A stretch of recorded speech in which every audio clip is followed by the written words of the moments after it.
Hey, my name is Keso and I make videos about programming, and today I'm going to show you how I built an iOS app using Java. That's right, I'm not using Swift and I'm not using Flutter. I built an iOS app using Java. I built the app using JavaFX and Gluon Mobile, and before I talk more about how I did it, I want to show you the app, but a fair warning, it's not pretty, it's not even finished, it's more of a proof of concept for me. I have no real experience with JavaFX before this, but it was really fun to try this out. So yeah, here is the app. So I got my iPhone right here, and when I click on the logo of Gluon Mobile here, it will open and run just like a native app. First thing you'll notice is the splash screen. This is like the next screen because I used the free version of Gluon Mobile, which you can then click away. So the app I tried to build was a workout tracker where you store your workouts and what sets and reps you did for specific exercises in specific sessions. So at the bottom you have a bottom navigation bar with 3 buttons. One goes to the exercises page where you can add and edit new exercises. The third button is a start workout button where you can start a new workout. And then the first and home button is the log where you can see an overview of past exercises. All of the things you see here are the standard JavaFX mobile controls. They call them glisten controls. And the interesting part here is the persistence, which I built in the exercises screen, where you can add new exercises or edit or delete them. And all of this is saved locally to the device. So when you quit the application or reboot your device or whatever, all the exercises are still there and are still saved. Okay, now you have taken a quick look at the application and I want to talk about how I build it. If you want to build a project like this yourself, I would recommend going through the Gluon docs and check out their getting started pages. They're really quite good. I don't think the documentation is very extensive, but just for the getting started part, it's really good. So the first step will be generating a project, which I did through the Gluon plugin in IntelliJ. But you can also install plugins in Eclipse or NetBeans or use the start.gluon.io project, which is kind of like the Spring Initializer, but then for Gluon projects. The development is pretty much like any JavaFX project. You have different stages with scenes and you can add nodes to those scenes. In Gluon, the basic UI layer is called a glass pane, which contains like the app bar and then a view beneath it. And then you can add different nodes to that view. The bottom navigation bar is one of those nodes that is added to the bottom side of that view in the glass pane.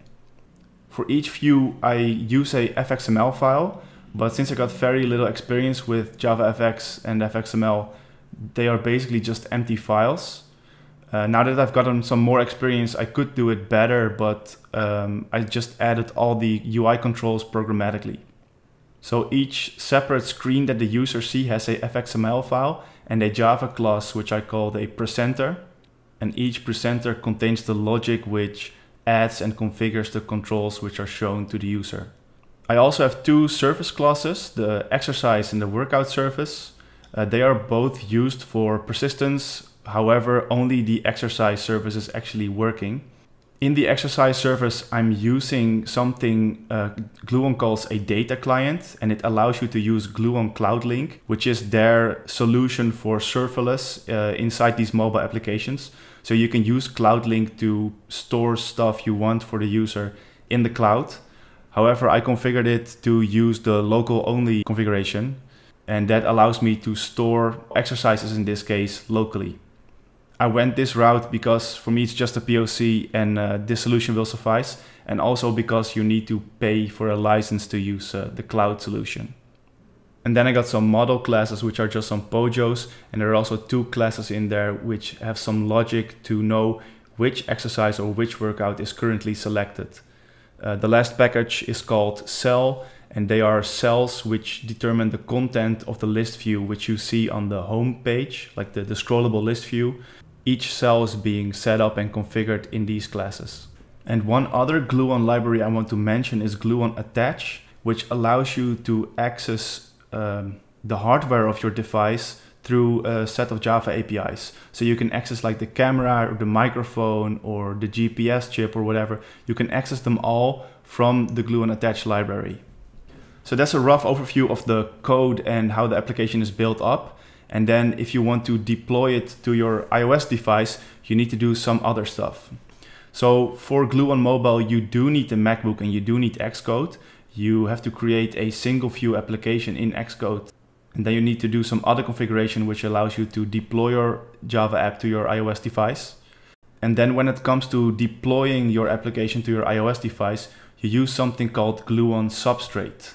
This is all packaged nicely inside the Gluon Maven plugin, which just requires some configuration in your POM file. And then when you run the GluonFX commands, the plugin will then invoke the Substrate API, which will then use GraalVM to compile your application into a native iOS application. This whole process takes a while. It's like 5 minutes, so it's not as fast or seamless as Flutter. It also took a while for me to get right because GraalVM doesn't allow reflection. You need to configure a reflection list in your POM XML file. But once I got it working, it was pretty reliable and it worked pretty well, although it was slow. So once you ran the GluonFX commands from the Maven plugin and GraalVM compiled it to a native image and it's been deployed to your iPhone, you have it on your iPhone, you can just play around with it, it will just work. What I've noticed from my own experimentation and what I've seen from other videos is that the performance is pretty good. It's not native, which is to be expected, but still the application is compiled to native code. So yeah, the performance feels near to native. It's really quite responsive and fast. So the last thing I want to talk about is the developer experience. As I mentioned before, I think the Gluon docs, the getting started part is pretty good. But if you want to dive deeper into the subject and learn how to develop more complex applications, I think the resources are pretty lacking. There is a big samples repo and you can learn from that, but some of them seem outdated and there just aren't that many resources available. Also, I asked questions on the Gluon Stack Overflow and I just got minus points, but yeah, that's just Stack Overflow in general. And the whole deployment process was also slow, so it doesn't really work well for the developer experience. Also, I know that you can run the JavaFX app on an iOS simulator, but that obviously also takes a while, so I just ran it as a native image on my computer in a phone format. The positive side of this framework is that it's Java. There are 12 million developers who know Java, so I think it's pretty accessible for a lot of developers. So in conclusion, I invite people to try it out. I will definitely keep playing around with it.